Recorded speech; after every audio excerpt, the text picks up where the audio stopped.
Hola, ¿qué tal? Les doy la bienvenida a este diálogo Pérdidas Innombrables, una conversación sobre el duelo, durante el cual nuestra invitada especial, la reconocida psicoanalista peruana Olga Montero Rose, estará conversando con Iván Fun, director de la película Piedra Noche, Silvina Schnisser y Ulises Porra, directores de la película Carajita, Agustín Banchero, director de la película Las vacaciones de Hilda, Juan Carlos Rulfo, director del documental Cartas a Distancia.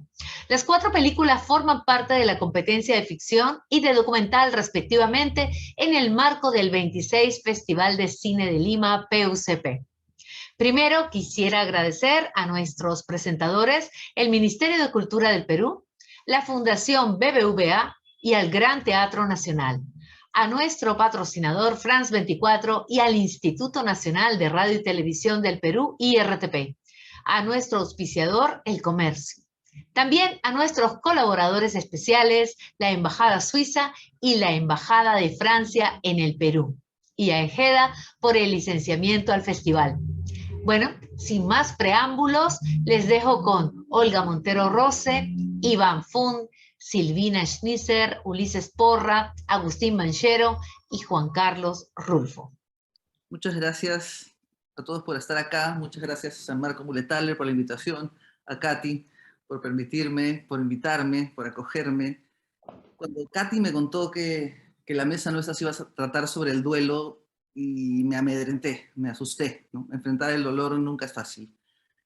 Luego me acordé que soy psicoanalista y que al dolor hay que enfrentarlo, hay que ponerle palabras, hay que ponerle imágenes como han hecho ustedes de una manera increíble. Contar historias, compartirlas, nos dan nuevas posibilidades, tanto de identificarnos, buscar nuevas formas. Cada historia es única y las historias que ustedes han contado realmente se las agradezco. Sigmund Freud escribe sobre el duelo, su gran libro sobre el duelo llamado Duelo y Melancolía en 1915. Lo publica un par de años después, pero no es gratuito que ese libro sobre el duelo y esas reflexiones sobre la pérdida sean durante la Primera Guerra Mundial. Al final de la Primera Guerra, ya en 1920, Freud escribe Más allá del principio del placer, ¿no? Donde completa su teoría de la pulsión y nos presenta la pulsión de muerte.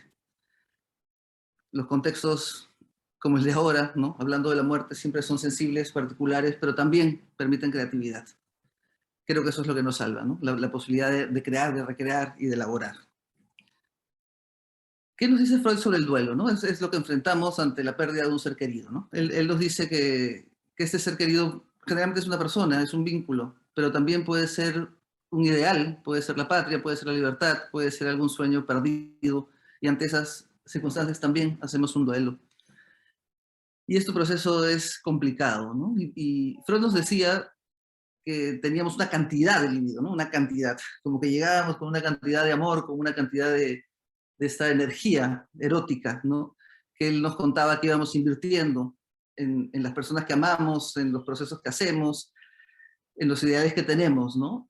Invertimos libido en los demás, ¿no? Y digamos que el sumum de la inversión de libido, la gran cantidad de libido que invertimos es cuando nos enamoramos, ¿no? Ahí tenemos una gran proporción de nuestro libido puesta en otro. Entonces, ¿qué pareciera, no? Que uno se queda sin libido, deslibidinizado, pero ¿qué nos salva? ¿No? Nos salva el amor del otro, ¿no? O sea, digamos, la correspondencia del amor, el amor correspondido es lo que nos permite, digamos, que mantenernos en una buena dosis de creatividad, en una buena dosis de amor, ¿no? Pero cuando perdemos a alguien, la libido se va con aquel que se va, con aquel que nos deja, con aquel que perdemos, y nos quedamos desvitalizados, sin interés, sin fuerza. Y lo que propone Freud es el trabajo de duelo. Él lo llama, es un trabajo, ¿no? Hay que ir retirando la libido que hemos perdido e intentando devolverla a la persona para que podamos nuevamente invertir, amar, colorearnos, ¿no? Hay tantas historias de duelo, seguramente como personas sabemos, ¿no? No es lo mismo si la persona que perdemos es un padre grande, una enfermedad, un hijo pequeño, casi impensable.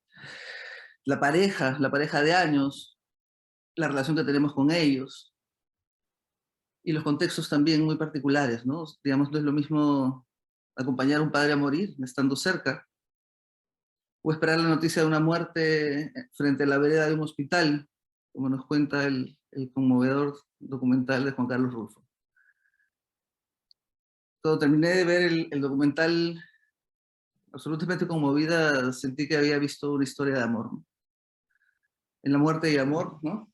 La vida y la muerte confluyen permanentemente, ¿no? Y también ahí nos cuenta las historias tan distintas de los duelos, ¿no? Esta familia que pierde al padre, que tiene un espacio para él en la mesa, ¿no? Un altar donde le ponen comida, donde le conversan, donde lo recuerdan, ¿no? O tal vez el chico joven que ha perdido al padre, que está molesto, ¿no? Ya nunca más lo va a acompañar, ha perdido la fe, está desanimado, ¿no? Tantas formas, ¿no? Pero también el amor de los cuidadores, el amor que daban las familias, ¿no? Y este ángel, este enfermero tatuado de calaveras que tiene más vida que nadie, ¿no? Y lleva las fotos de los familiares, las cartas de los familiares, los videos donde conversan, este amor que es más medicina que cualquier medicina, ¿no? Pero también convive, como sabemos, con la muerte y la vida, y también se dan los reencuentros, ¿no? Las personas que sobreviven, los aplausos. Increíble documental, increíble. ¿Y qué pasa cuando el que se va es un niño, ¿no? Nuestro hijo pequeño, donde no hay un cuerpo que despedir, donde no hay una razón para entender? ¿Se podrá? ¿Se podrá recuperar de algo así, no? El padre no lo logra, ¿no? El padre sigue hablando con el niño en esta película increíble, conmovedora, Piedra Noche de Iván Funt. El padre busca al niño, lo habla, lo ve en el cuarto vacío, ¿no? Lo trata de recuperar en el videojuego que él jugaba. La realidad se rompe, ¿no? Y a veces hay que armar otra realidad, ¿no? Y lo sigue buscando y tal vez no ha muerto, tal vez ha evolucionado como en su juego, ¿no? El kaiju. A veces la vida nunca vuelve a ser la misma y hay que inventarla de otra manera. Creo que la muerte de un hijo, no sé, no sé, me dirán, pero es tal vez irrepresentable, Iván, ¿no? La manera como lo has contado, dándonos posibilidades de representación. Felicito, increíble.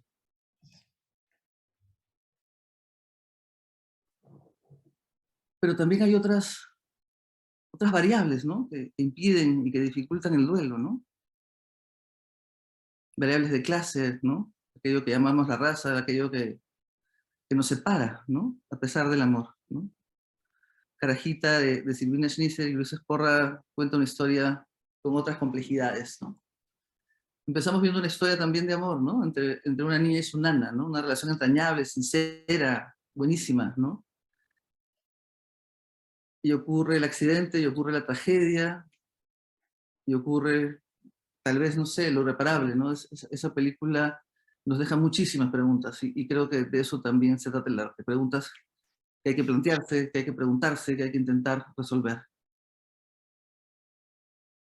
Es que la diferencia es que esa distancia impide el reencuentro, impide el perdón, la posible reparación, ¿no? O son estas complicidades silentes, ¿no? Del poder, o esta lucha por la justicia del otro lado, o es que hay vidas más importantes que otras, ¿no? Como pregunta en algún momento un personaje de la película, en una escena increíblemente conmovedora. ¿Se puede dar la reconciliación? Creo que Carajita nos deja con esa pregunta. Y el desamor se podrá sobrevivir, se podrá recomponer uno del desamor, ¿no? Pensando en las vacaciones de Hilda de Agustín Banquero, ¿no? Vemos al personaje desvitalizado, ¿no? Con un tono monocorde de voz, a veces irritado, ¿no? Donde da cuenta que no quiere relacionarse con las personas. Vemos su madre enferma, su casa deteriorada, y en algún momento una luz, ¿no? Parece ser que el hijo viene de visita.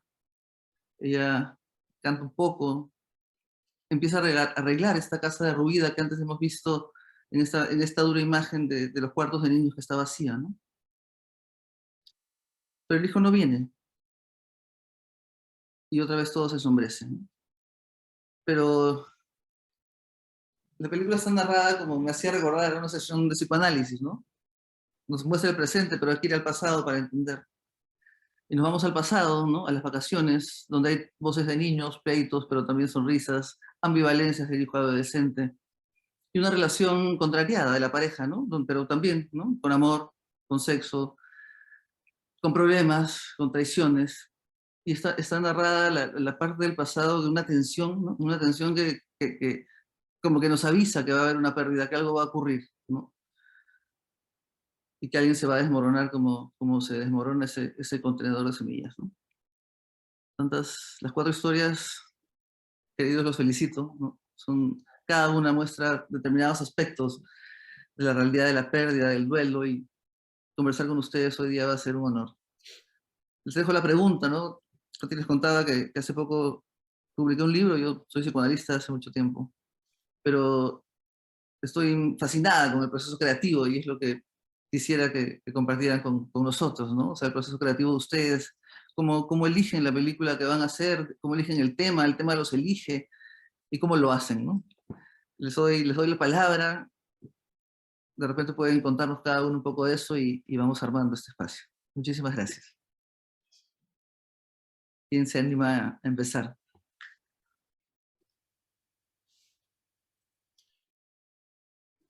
Yo fui contando las películas en el orden que las vi, por azar, ¿no?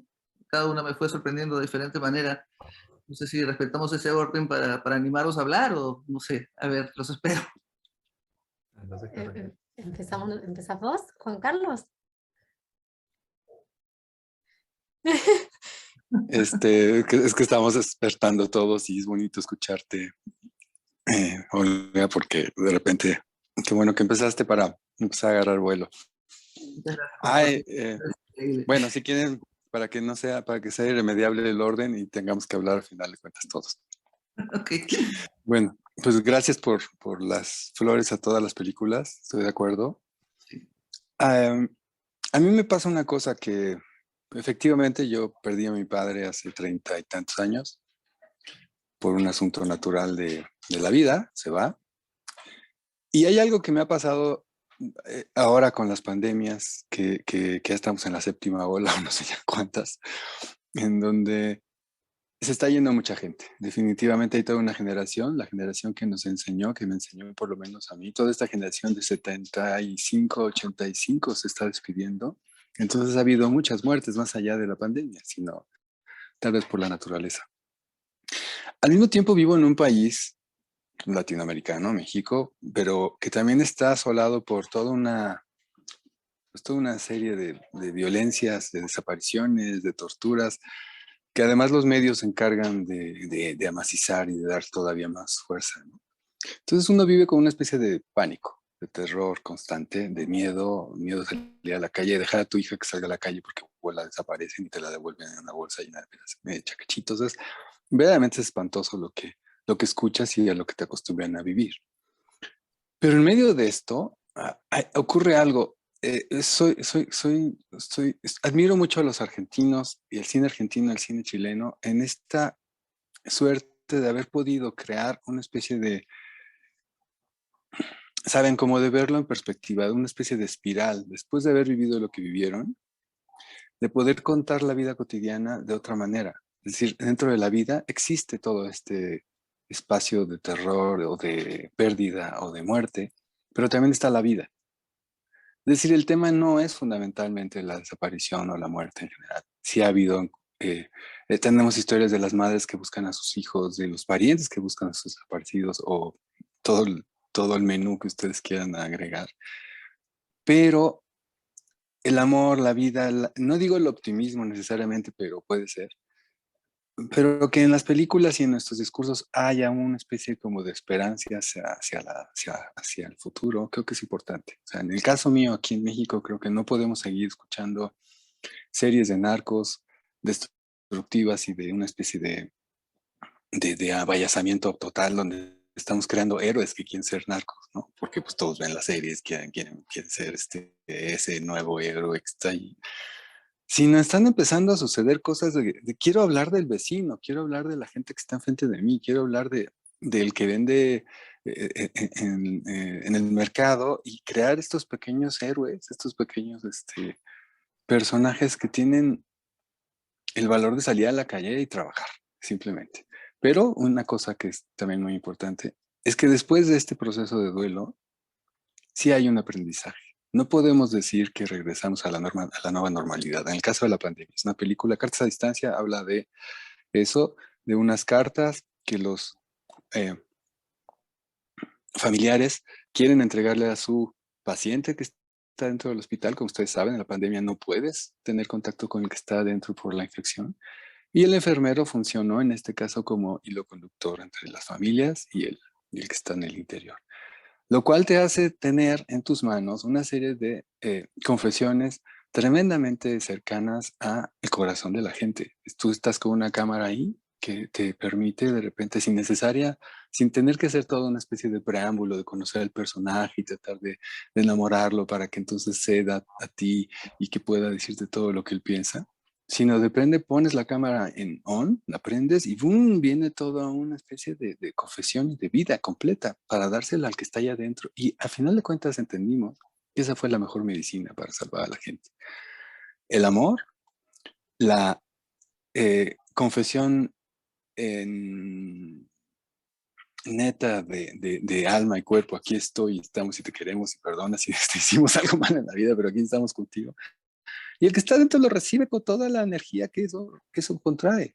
¿Qué aprendimos? Entonces, que todos los sistemas que ha habido tal vez en las guerras y en estas cosas fatídicas de los holocaustos del mundo, esta cuestión de aislarnos, de que aparentemente no pasa nada, de que no tienes por qué acercarte a las víctimas, de que es terrible acercarse a las víctimas, es falso. O sea, los medios de comunicación actualmente lo que se han hecho es una pandemia de descomunicación, en donde precisamente teniendo tanta tecnología y cosas tan poderosas como es un celular, puedas tener, entonces, no puedas tener esa posibilidad de acercarte y de estar pendiente y tu gente esté pendiente de lo que, de lo que a ti te sucede. Es verdaderamente estúpido.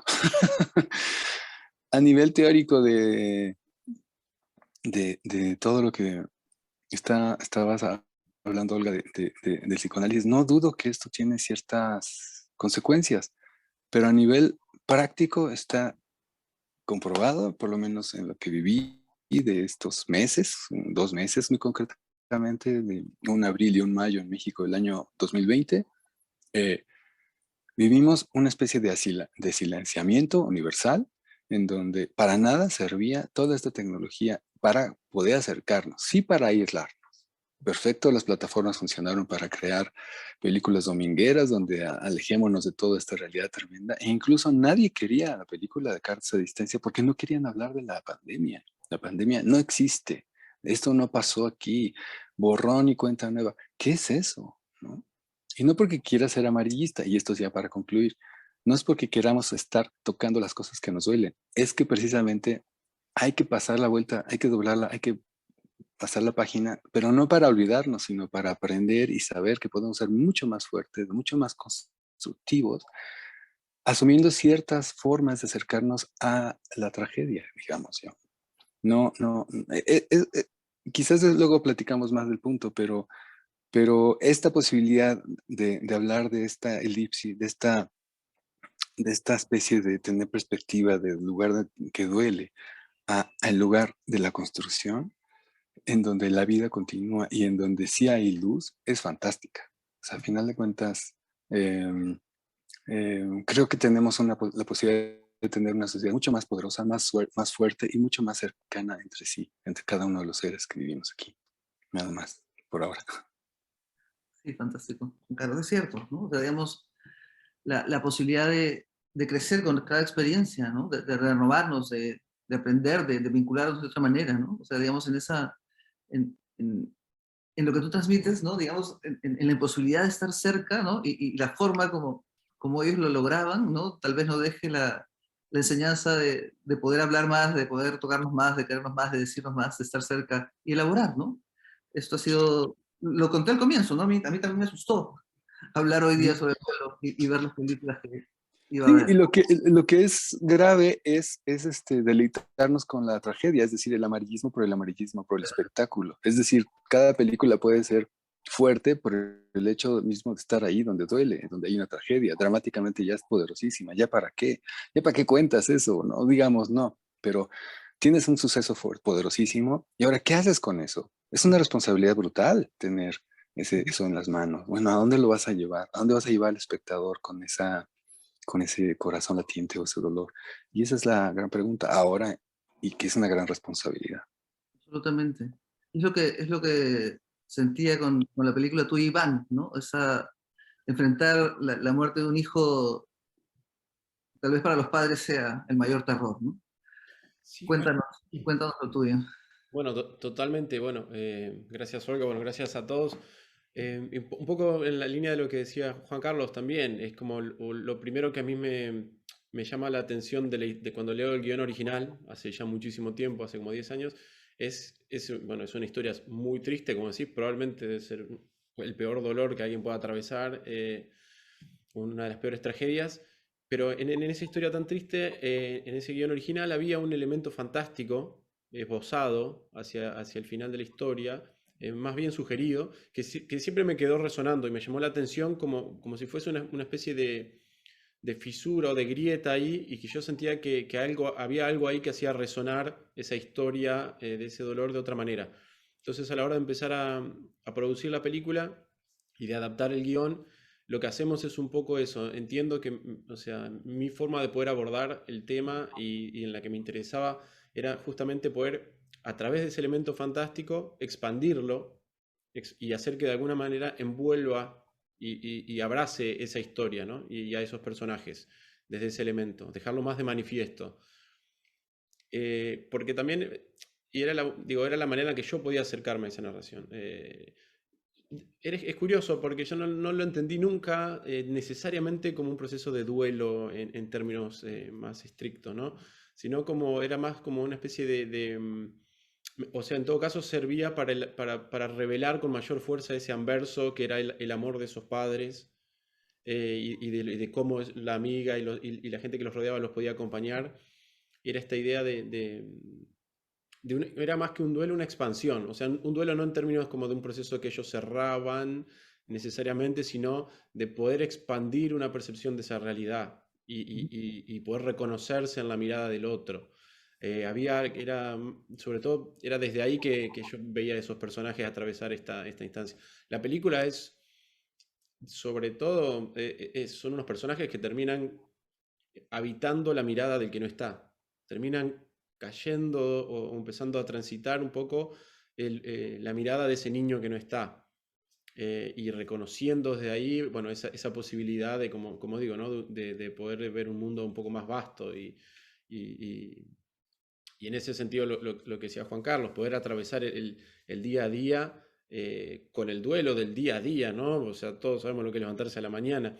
Y entonces, desde ahí conectándose, a veces, no sé, que para mí el cine, entre otras cosas, ¿no? Pero creo que básicamente una de las especificidades del cine como dispositivo es como una gran máquina de ejercitar la empatía.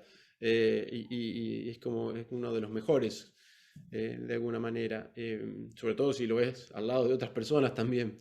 Eh, y había algo de eso que para mí era esa posibilidad de sanar a través de la mirada cariñosa de ese otro, ¿no? Como por un lado poder habitar la mirada del niño y de esa persona que ya no está, y como vos decías, en los términos freudianos, ¿no? Como bueno, ok, esa especie de vasos comunicantes que se vacían, la libido a la otra persona irse, pero que en realidad no se vacía, sino que, como digo, se dispersa y de repente empieza a habitar el mundo entero. Deja de estar encapsulada en esa figura y crece, entendiéndolo un poco de esa manera, ¿no? Y era eso también, de ver este personaje de esta amiga que viene a acompañar a su amiga y a la pareja de su amiga desde una mirada cariñosa, a veces un poco ingenua, a veces un poco infantil todavía, y un poco eso, que a veces entender que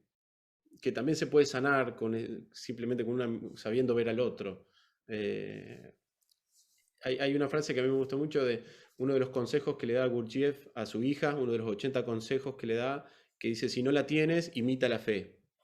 Y hay algo de eso que me parece también muy importante, ¿no? Y creo que el cine es un poco eso para nosotros también, ¿no? Y es como esa posibilidad, ¿no? Donde uno puede, y somos muy buenos imitando como seres humanos, ¿no? Entonces, bueno, de repente está bueno imitar también ciertas cuestiones. Nada, como la posibilidad de ir avanzando en ese día a día.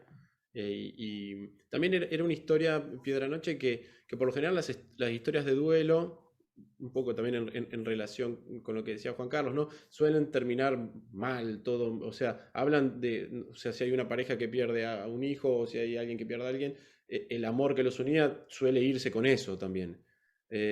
Por lo general esas historias. Y en este caso, para mí Piedra Noche era una historia que pasaba un poco lo contrario, que hacía que se termine de cristalizar más todavía, que sobreviva ese amor de esos padres, ¿no? Eso, Eh, eso es lo increíble del arte y la propuesta, ¿no? Justamente, ¿no? O sea, digamos, cambiar la historia o dar otras posibilidades, ¿no? Tú generas con tu historia otras posibilidades, esa expansión, esa otra manera que no está en los libros, pero que ofrece posibilidades que, como tú dices, ¿no? Esto de la empatía, uno se identifica, uno encuentra respuestas nuevas, en la historia contada de otra manera, nos dejas también un montón de recursos, ¿no? Digamos, Katy me dijo, hay algunas en que mueren niños, y dije, no, por favor, no.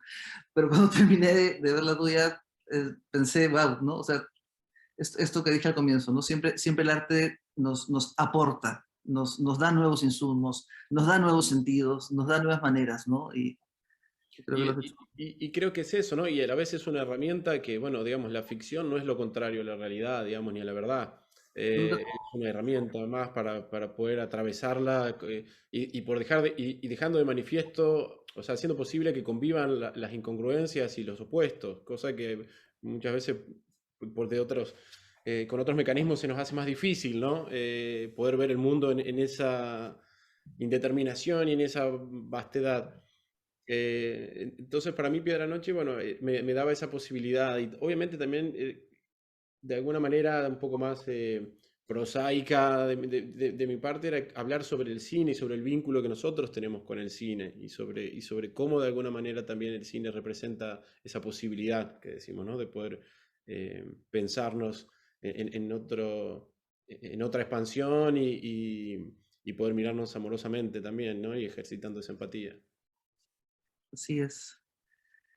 Carajita sí presenta contextos distintos, contextos fundamentales de los cuales también hay que hablar, ¿no?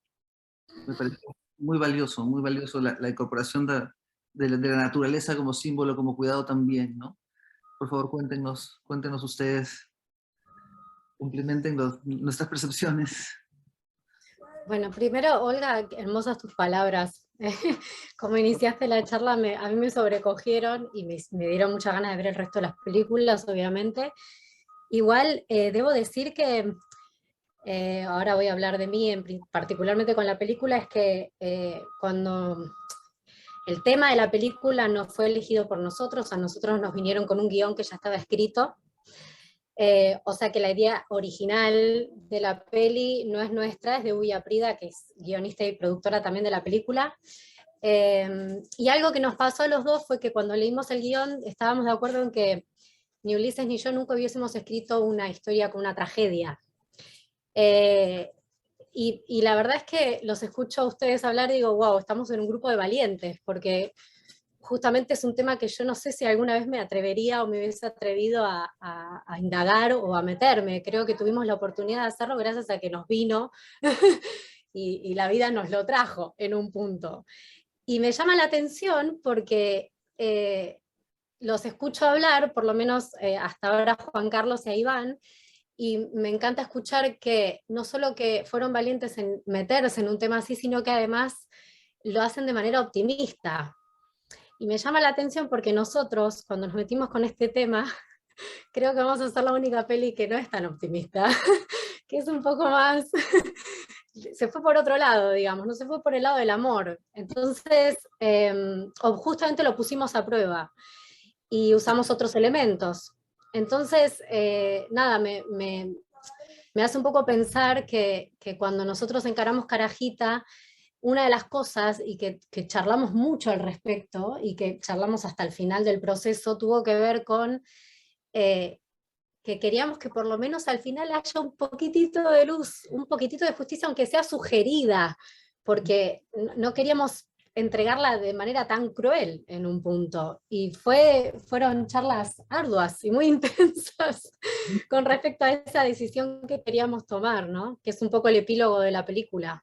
Y quizá fue un gesto un poco hasta, podría decir, egoísta, porque nos queríamos salvar un poco, ¿no? O sea, decir, bueno, esta tampoco es nuestra manera de encarar la vida, ¿no? O sea, que tratemos de darle, aunque sea al final, un giro, pero bueno, nuestra historia no nos daba tanto lugar durante todo el desarrollo de la historia a ser optimistas.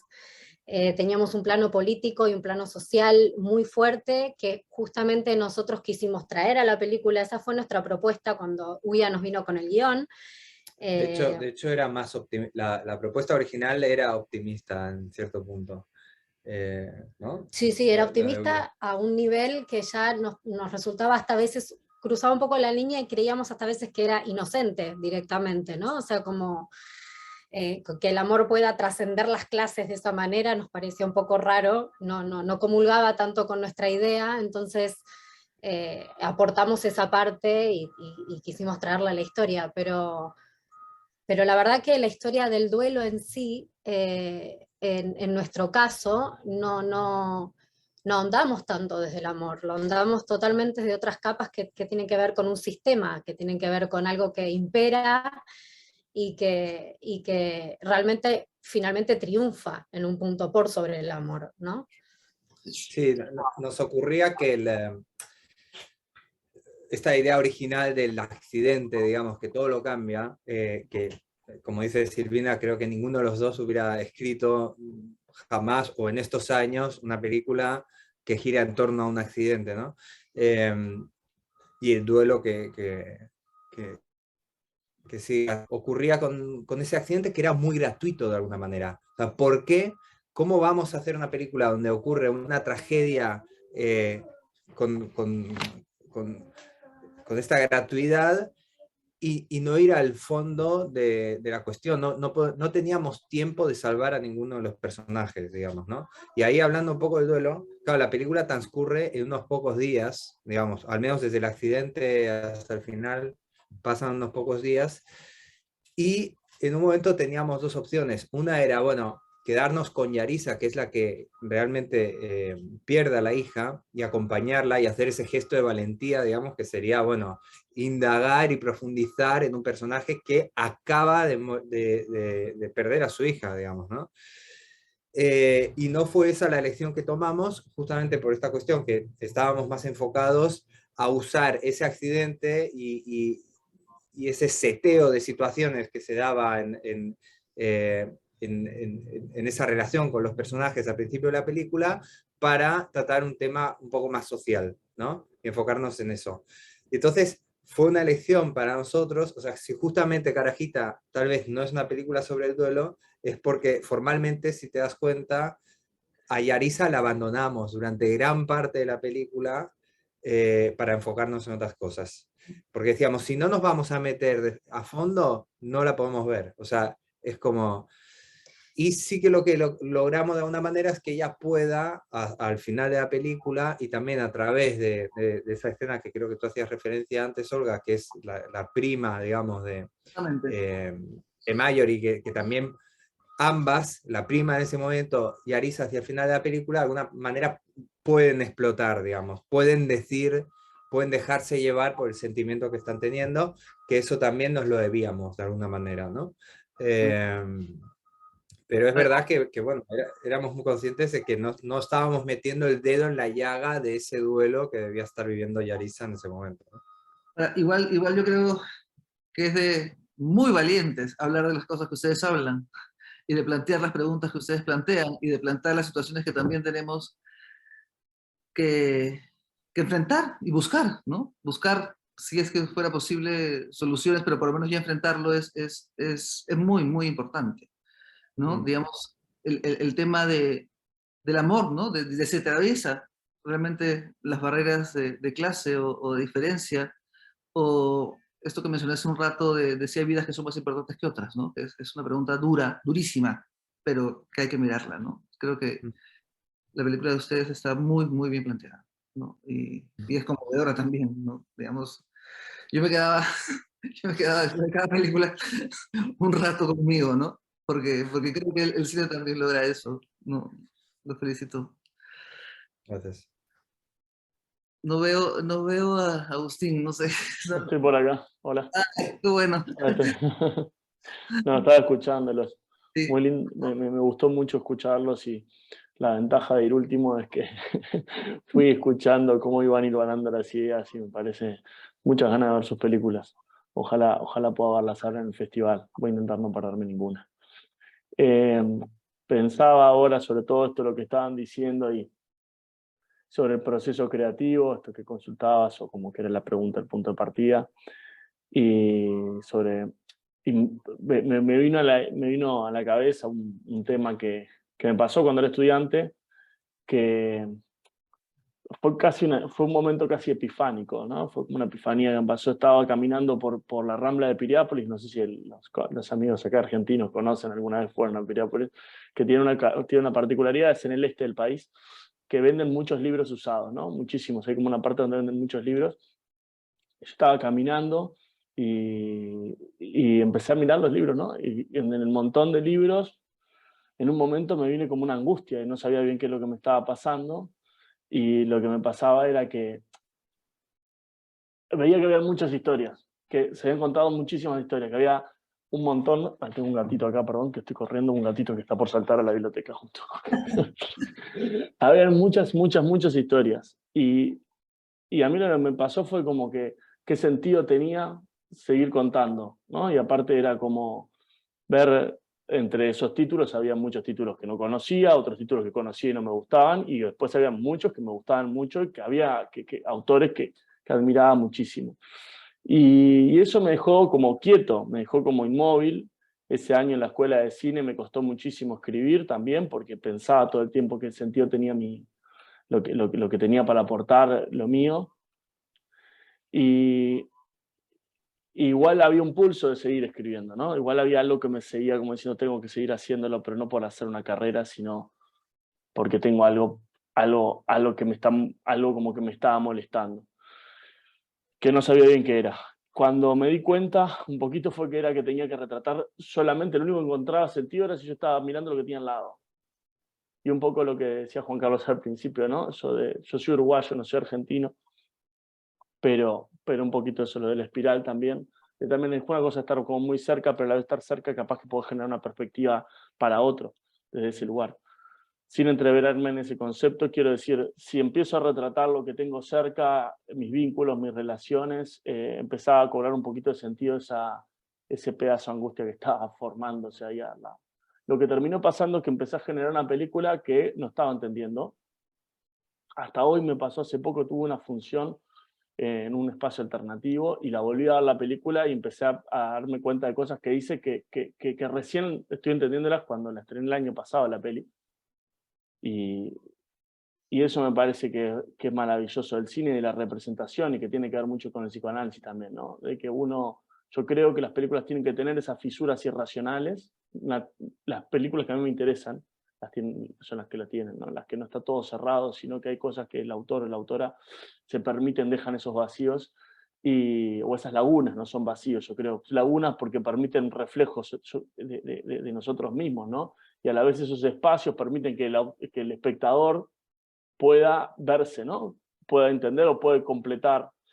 Y entonces desde ese lugar creo que la película, aunque la parte de la peripecia, es decir, la trama, que es la que se sirvió para juntar fondos, para vincularse en principio con el equipo técnico y todo, eso sí es claro, es simple, pero después creo que las películas tienen que dejar un espacio abierto a esas fisuras irracionales que son para mí la tripa de los autores, sobre todo para el cine más personal. Y bueno, entonces sobre eso aspiro a que la próxima película tenga más espacios en ese sentido, ojo, que sean puertas hacia espacios ambiguos, no confusos, ambiguos, que hay una diferencia enorme entre la confusión y la ambigüedad. Es decir, ambiguos en el sentido de no cerrados, sino que permitan ser completados por un otro. Y también por uno mismo, por el que hace las películas.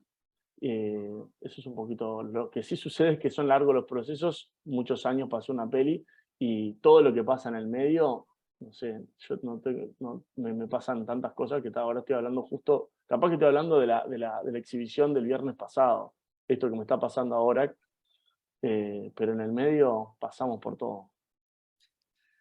Eso que propones, Agustín, es muy cierto, ¿no? O sea, digamos, la película termina y uno se queda, ¡ah!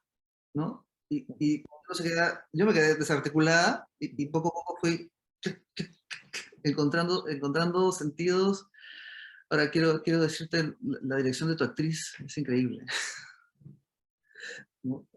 Es una gran actriz, yo le admiro muchísimo a Carla. Nos Ensayamos 3 años con eso. Claro, Y nos ella es lleva una gran creadora. esa, ¿no?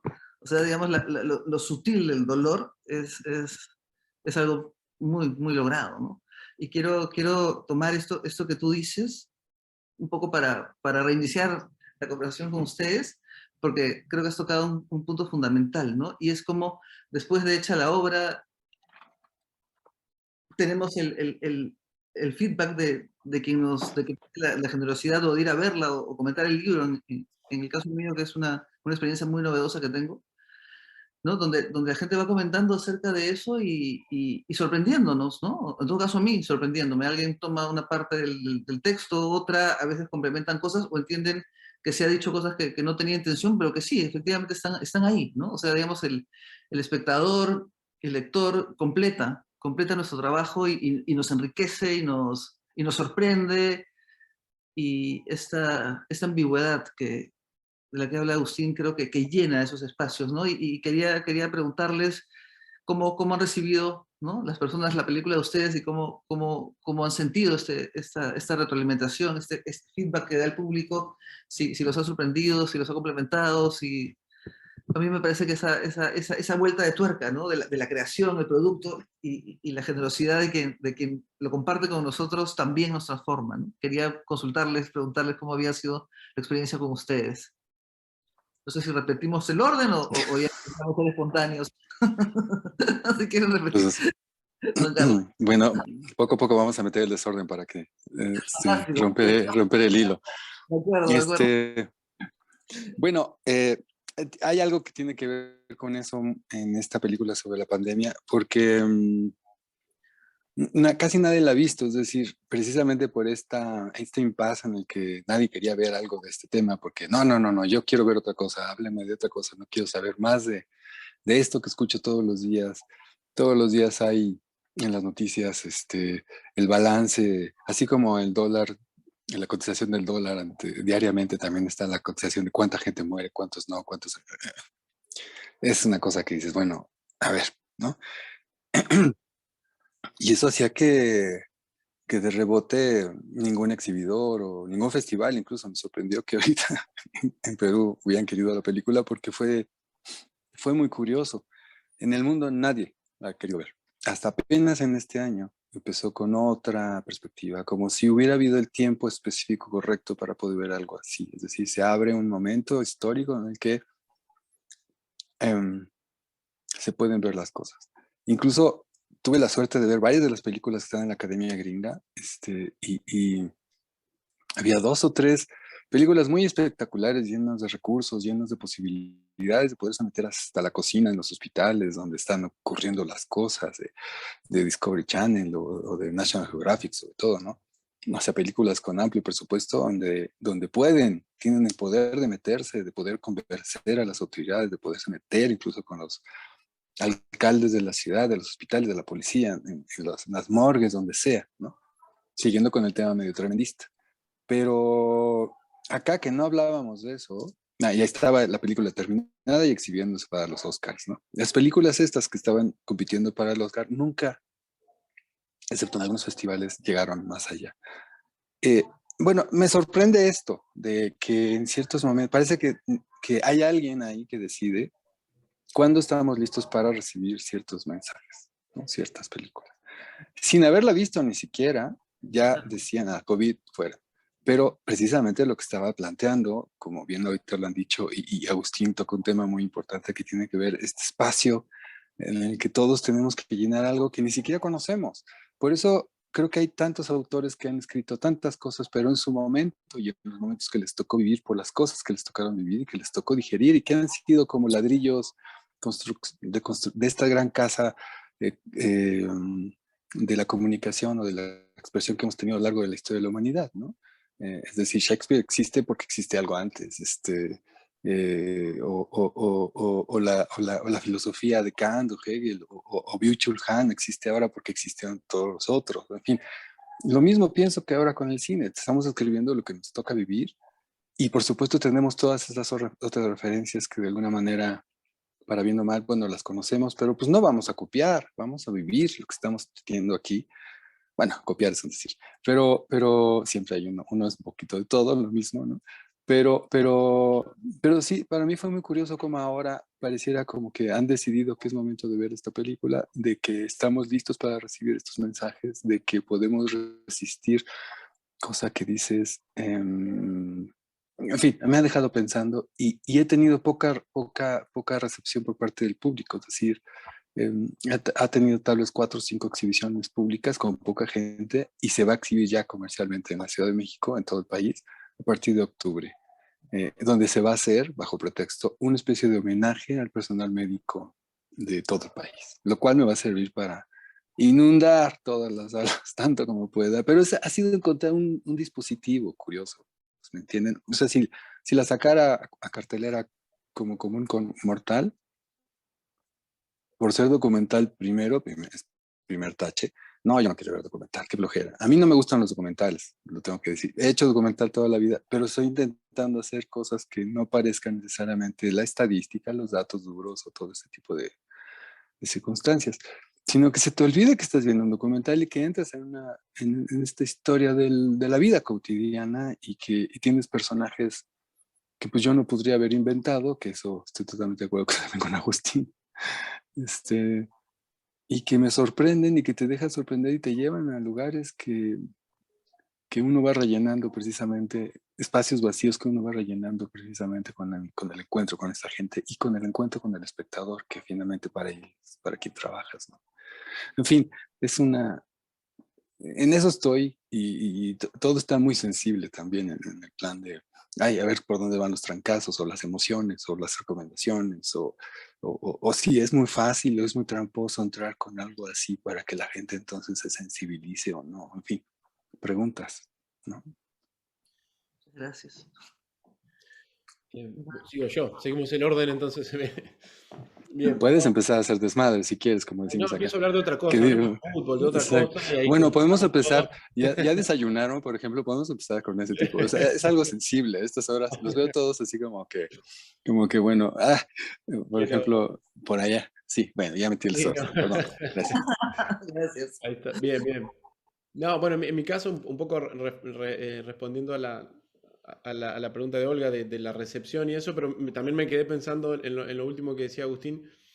Digo, por un lado, la respuesta del público, o sea, la película tuvo un buen recorrido por festivales que terminan siendo, viste, como un poco los lugares que realmente posibilitan el encuentro con el público. Porque después empezar a leer alguna reseña o alguna otra cosa de lo que es diferente, ¿no? Pero de ese primer encuentro digo, a mí me pone me da mucho vértigo estar en la sala cuando se presenta la película, porque sobre todo al comienzo, porque, viste, vos entras a la sala y sentís, es fascinante la experiencia, porque sentís realmente ese ánima colectiva que está, cómo se está comunicando con la película, y por lo general lo que suele pasar, en mi caso por lo menos, apenas la gente entra a la sala, uno siente que hay un nivel de ansiedad muy grande, que la gente está demandando, como vienen como con una vibra, viste, como vienen a pedirle a la película, no necesariamente a dialogar o a entregarse a la experiencia. Hay como... es una cultura del espectador por lo general también, ¿no? Bueno, como que la gente está muy ansiosa y quiere lo que quiere. Entonces es muy fascinante ver esa experiencia, como cuando empieza la película, vos ves que hay como una especie de resistencia y de demanda, pero que poco a poco empiezan a ir apagándose y a entrar en sintonía y en sincro con el timing emocional y formal de lo que uno está proponiendo, y finalmente después, bueno, funciona. Uno ve que está funcionando ese diálogo, pero es interesante ver cómo se genera esa transición, ¿no? O si se quiere, cómo la película finalmente termina, si uno está dispuesto, termina como doblegando esa ansiedad y proponiendo una experiencia que se supone que eso debería ser, ¿no? Ir al cine, abrirse a una experiencia, como decía alguien por ahí, que sea algo que vos no puedas, una experiencia diferente a lo que sería abrir la heladera de tu casa. Entonces, eso que también es un tema, ¿no? Digo, sin meternos tanto en tema porque es para largo, que hoy lo que pasa con muchas películas también es que han perdido un poco esa capacidad de ofrecer una experiencia diferente a lo que uno puede ver en la tele o en las plataformas. Si no es más bien una réplica en pantalla grande de un mismo tipo de lenguaje o de nuevo, de vínculo. Volviendo a lo que decía Agustín, que yo digo, es algo que a mí me convoca directamente. Digo, a mí las películas que más me gustan y con las que uno desearía poder hacer, que ojalá las que uno haga se acerquen a eso, son justamente esas películas que pueden hablar o articular de una manera muy precisa, en términos formales o cinematográficos, algo extremadamente impreciso. O sea, pueden hablar de manera precisa de algo impreciso. Entonces eso es lo que también posibilita la capacidad de darle al espectador esta chance de habitar la película y de seguir descubriéndola y de que no sea, y de que sea algo que esté siempre por delante y que sea algo que a lo que uno pueda volver, ¿no? Una experiencia que se clausura una vez que la viste y ya. Y esas grietas de las que hablaba por Agustín, para mí es eso, ¿no? Esas películas que usan el cine de una manera tan articulada para poder hablar de algo absolutamente inarticulado o impreciso o indeterminado, pero que uno lo puede como aprender en el término más sensorial y como decía, el sentirlo con la tripa, ¿no? Estar ahí y que no tiene un nombre definido, pero que uno sabe de qué es eso, o que uno puede vincularse con eso. De nuevo, un poco en esta idea de que sea una posibilidad de expandir esa percepción de la realidad y de uno mismo. Me estoy poniendo medio conceptual igual, pero creo que tiene que ver con eso, ¿no? Con uno mismo vuelve a ver la película. Yo no lo hago tanto, pero cada tanto uno, viste, veo mucho el principio y el final. De las películas siempre vi 1000 millones de veces los comienzos y el final. Como me queda un rato al comienzo para ver que esté bien la copia y después voy al final a ver qué pasa. Pero uno cada vez que lo vuelve a ver sigue eso, descubriéndose y encontrando cosas y recalculando. Y me parece que un poco eso es lo interesante, ¿no? Digo, como hay algo que ha ido un poco en contra de esta idea de la obra maestra o de la idea de cierta cosa depurada y cerrada y ya impoluta que hace que, digo eso, que uno a veces que va en contra de justamente lo que suele ser el cine, que es esa posibilidad de algo que se siga expandiendo y creciendo y evolucionando también.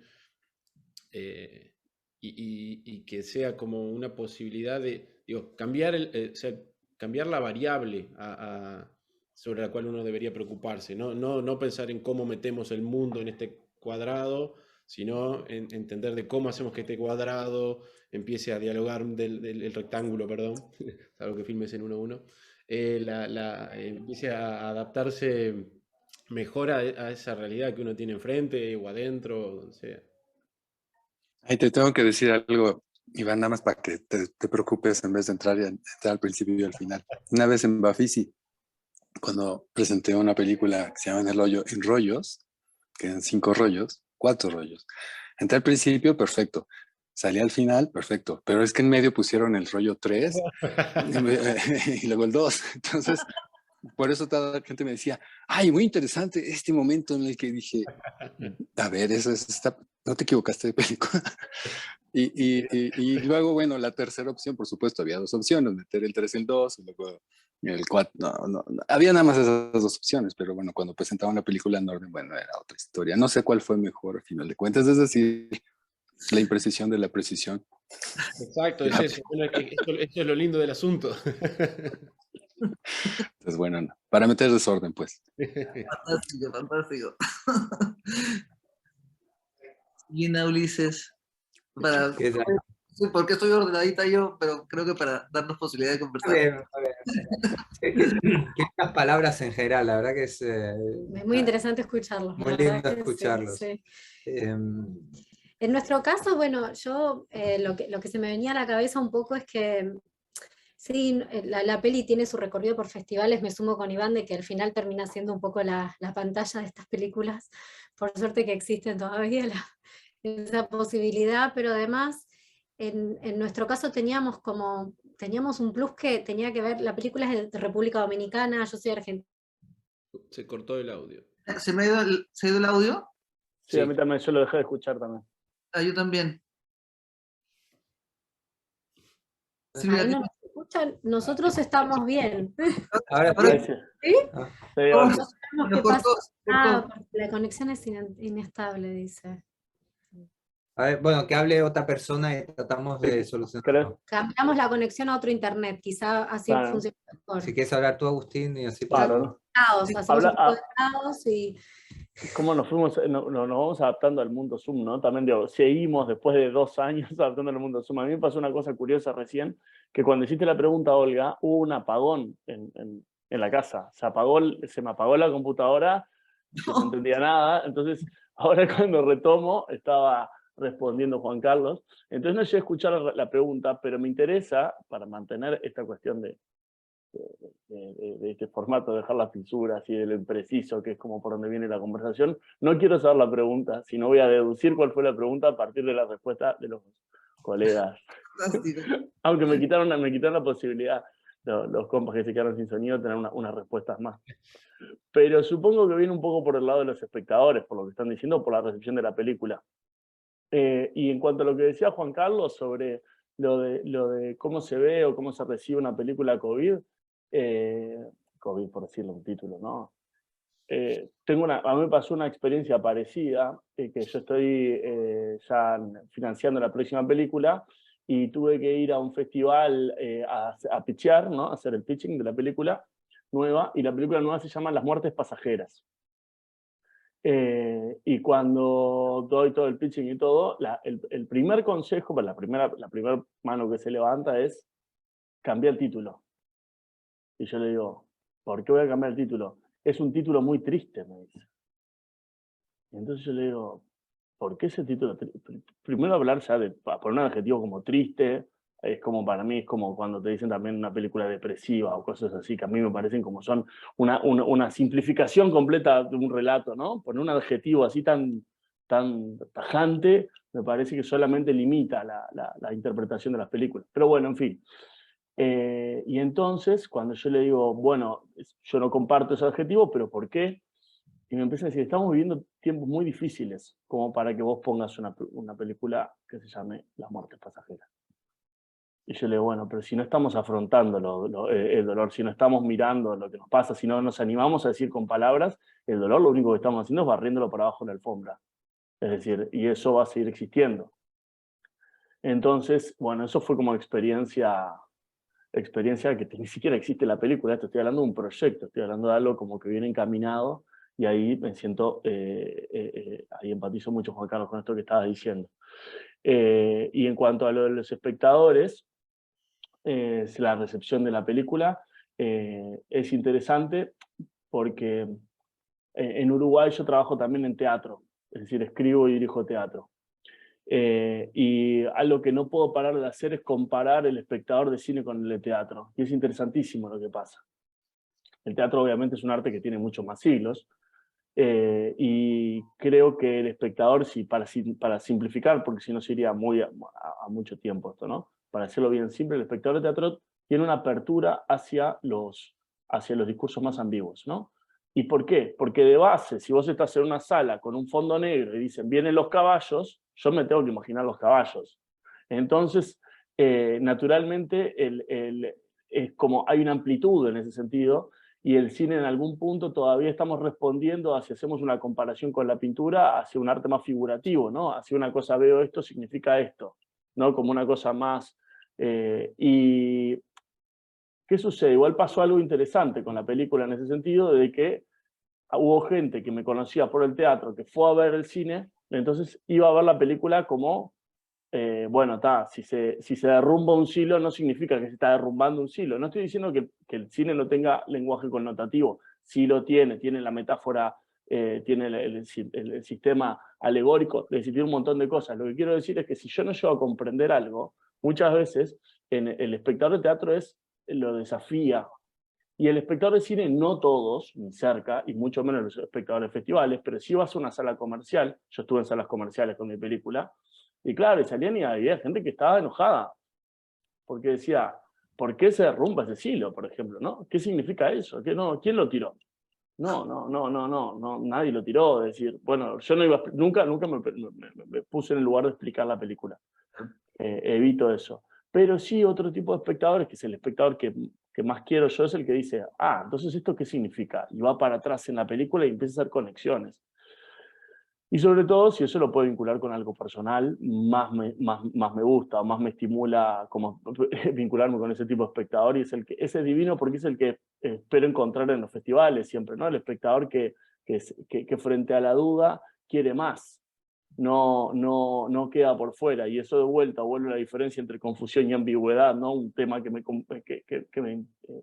me preocupa mucho, generar ambigüedad, no confusión, porque la confusión es hermética y la ambigüedad es participativa, es decir, es interactiva. Y en ese sentido, bueno, así ha sido el vínculo. En las salas comerciales, más o menos, en los festivales muy lindo, y bueno, y ahora como por suerte voy a ir para allá, para Lima, espero que con el público ahí voy a ver cómo nos va con... Qué maravilla que vengas. Hace fantástico. Ojalá que sí, ojalá que sí, ojalá que sí. Creo que tenemos que cerrar, por favor, Silvina, Claro. Ulises, ayúdenos con el cierre. Bueno, retomamos un poco lo que estábamos diciendo. Dale. Sí, lo que estábamos diciendo. Lo que quería expresar en realidad es que la película, en nuestro caso, o sea, lo que tiene que ver con la conexión con el público puntualmente, tuvimos una experiencia muy particular que tiene que ver con que la película es de República Dominicana y nosotros llegamos de afuera a la isla, llegamos de afuera a la historia también. Entonces hubo un trabajo de apropiación, digamos, de la historia y de cómo querer contarla y de contarla también a través de nuestros ojos, pero siempre con y necesariamente con el equipo y con la gente dominicana. Entonces, este trabajo, digamos, muy orgánico, entre esta mirada un poco más crítica de afuera, quizá valiéndonos de eso, o sea, usándolo a nuestro favor en un punto, o intentando usarlo a nuestro favor, y por otro lado, dependiendo mucho de nuestro equipo, que nos tenía que abrir muchísimo el corazón, porque fue eso, abrir mucho el corazón para contarnos hasta historias muy personales, para poder introducirnos cada vez más en lo que es la cultura y en lo que es la historia de su país, ¿no? Entonces, para nosotros era muy importante el momento de mostrar la película en la isla, porque nos metíamos con temas sensibles, de una manera un poco fuerte, y la verdad es que teníamos muchas dudas con respecto a eso. Lamentablemente no pudimos viajar por cuestiones económicas, literalmente, y no pudimos estar ahí, pero insistimos mucho y tratamos de lograr viajar, mismo pedimos ayuda a la DGCINE y todo para poder ir, porque decíamos, queremos ponerla hasta el cuerpo, queremos estar ahí presentes nosotros, cuerpo presente, y enfrentar, no lo digo en términos bélicos, pero enfrentar responsablemente, digamos, a la gente que iba a ver la película. Esa era nuestra intención. El día de la... O sea, fue hasta, no quiero exagerar, pero hasta más importante hasta que la primera vez que exhibimos la película en un festival, digamos. Siempre estábamos esperando el momento de proyectarla en República Dominicana. Y era la noche del estreno, que teníamos encima diferencia horaria y todo, no podíamos dormir y estábamos todo el tiempo ahí mandando mensajes: ¿qué está pasando? ¿Qué está pasando? Decíamos, van a quemar el cine, no sé. Pero bueno, para nosotros fue muy importante, y la verdad que por suerte, o sea, la recepción fue muy buena y la gente estaba... No sé, algo que pasó hasta mismo durante el rodaje, mismo con la gente del equipo, porque eran todos dominicanos, salvo nosotros y salvo el director de fotografía, es que decían que tenían algo, se respiraba como algo de alivio, como algo de esto, hay que contarlo, finalmente está sucediendo de que alguien se mete con este tema y queremos ser parte de esto, ¿no? Entonces, eso alivianaba un poco la tensión del ambiente, porque era una película difícil en un punto de filmar, tenía escenas muy dramáticas y, bueno, muy comprometidas también. Entonces, Y creo que algo de eso, por suerte, se tradujo también en el público, ¿no? Bueno, que hablaban siempre de esto, ¿no? De la necesidad de que finalmente algo así se cuente, ¿no? Eso nos alivianó, pero puntualmente creo que el encuentro, por lo menos con el público, creo que ese fue el más significativo, por lo menos para nosotros, ¿no? Como experiencia con la peli. Sí. Sí, a mí se me ocurre también como en términos más generales, un poco recuperando esto que decía Agustín, ¿no? Cuando uno está desarrollando el proyecto, entonces lo mueve por laboratorios o por distintos festivales y tal para conseguir la financiación y bueno, desarrollar el guión y lo que fuere. Y así como te pueden opinar del título, muchas veces en todos aquellos lugares a los que aplicas, lo que te piden es como que tengas clarísima la sinopsis, que tengas clarísimo, bueno, la motivación del director, directora, etcétera, etcétera, ¿no? Entonces somos grandes profesionales de zarasear, es decir, de inventar, de tirar cualquier cosa, Todo ¿eh? cierra, Que todo lo haces cierra. el viernes por la mañana antes de que cierre la convocatoria. Y así nos la pasamos, o sea, esto yo creo que es el 50% de nuestro trabajo, ¿no? Después hacemos las películas, Entra el caos. claro, haces lo que puedes en el rodaje y después finalmente, a mí me parece, ocurre algo a partir de la instancia de montaje, al menos para nosotros, que parece como que la instancia de montaje es lícito y está bien visto y es como bastante correcto pedir mucho consejo, ¿no? Tú necesitas siempre una mirada un poquito virgen cuando ya estás como muy contaminado del proyecto. Y ahí se empieza a dar ese feedback con el otro, ¿no? Esa bajada a tierra que cada uno te va dando y que es tan significativa, ¿no? Y que después, cuando uno ya está mostrando una película en festivales y todo esto, y tiene los Q&As y ocurre esta cuestión donde la gente te convoca a hablar de la película y te muestra aquello que para ellos ha bajado a tierra, digamos, ¿no? Un poco también hablando de las lagunas y estos espacios de la ambigüedad. Bueno, después esto se materializa en la conciencia del que está viendo la película y se materializa, no siempre, pero muchas veces, muy concretamente, ¿no? Entonces ocurre que salen personas de la sala y tienen sus propias teorías sobre la película, cosas que no habías imaginado y que dices, wow, eso está ahí, me estás jodiendo.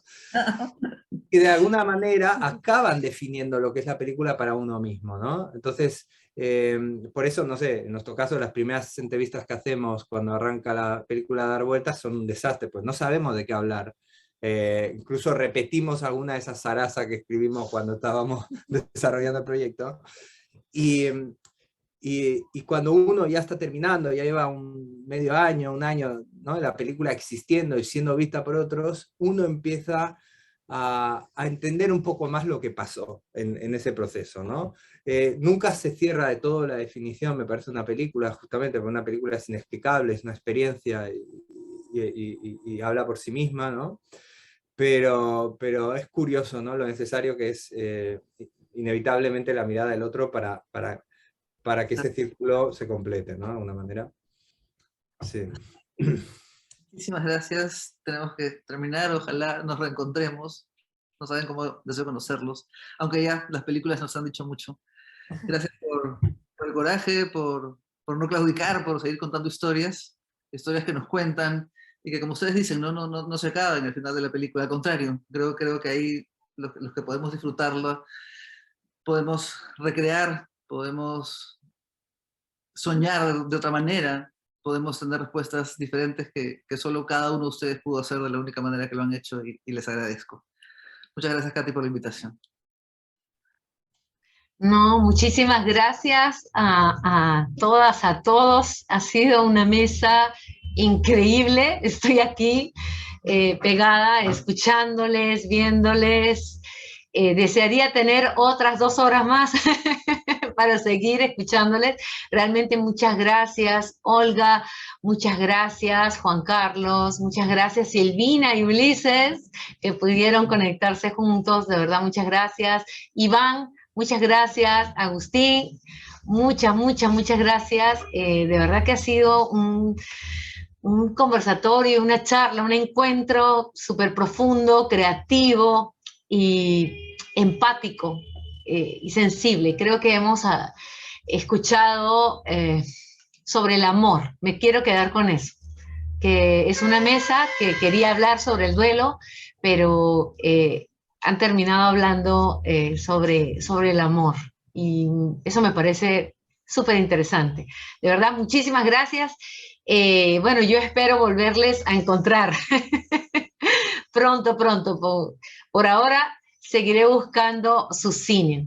Y bueno, les comento que todos los diálogos con cineastas estarán disponibles en nuestro canal de YouTube, en Spotify y en Apple Podcasts. Y les animo a ver todas las películas en competencia y a seguir todas las actividades del festival.